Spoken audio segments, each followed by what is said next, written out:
দেখো তো এই গাছটা অনেকটা তেলাকুচে ফলের গাছের মতো লাগে কিনা। ফুলটাও তেলাকুচো ফলের ফুলটার মতনই। এই গাছের লতানো কাণ্ডের মতো অংশগুলো থেকে নতুন গাছ জন্মায়। আমার এক আত্মীয় বাঁকুড়া জেলায় থাকে, তার কাছ থেকে খানিকটা কাণ্ড রোল করে প্যাকিং অবস্থায় নিয়ে এসে মাটিতে বসিয়েছি। এই গাছটার বয়স প্রায় 4 থেকে 5 বছর হবে। এই যে সেই ফল বা সবজি গাছটা আমার ছাদ বাগানে বিরাজ করছে।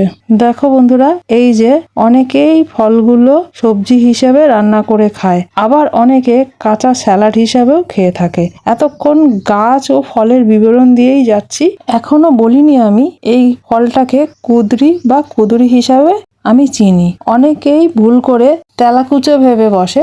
এই গাছটা যতদূর জানি দানা থেকে হয় না। গাছটা বেশি বড় বা ছড়ানো না হলেও আমি গাছটা বেশ ছড়ানো বা বড় হিসাবে আমি স্পেস ওকে দিতে পারিনি। একটা ছোটখাটো মাচা টাইপের করে দিলে অবশ্য হয়তো সেটা ছড়িয়ে আরো কিছুটা আমাকে ফলন দিতে পারতো। তবুও যে কটা হয়েছে আমার জন্য যথেষ্ট।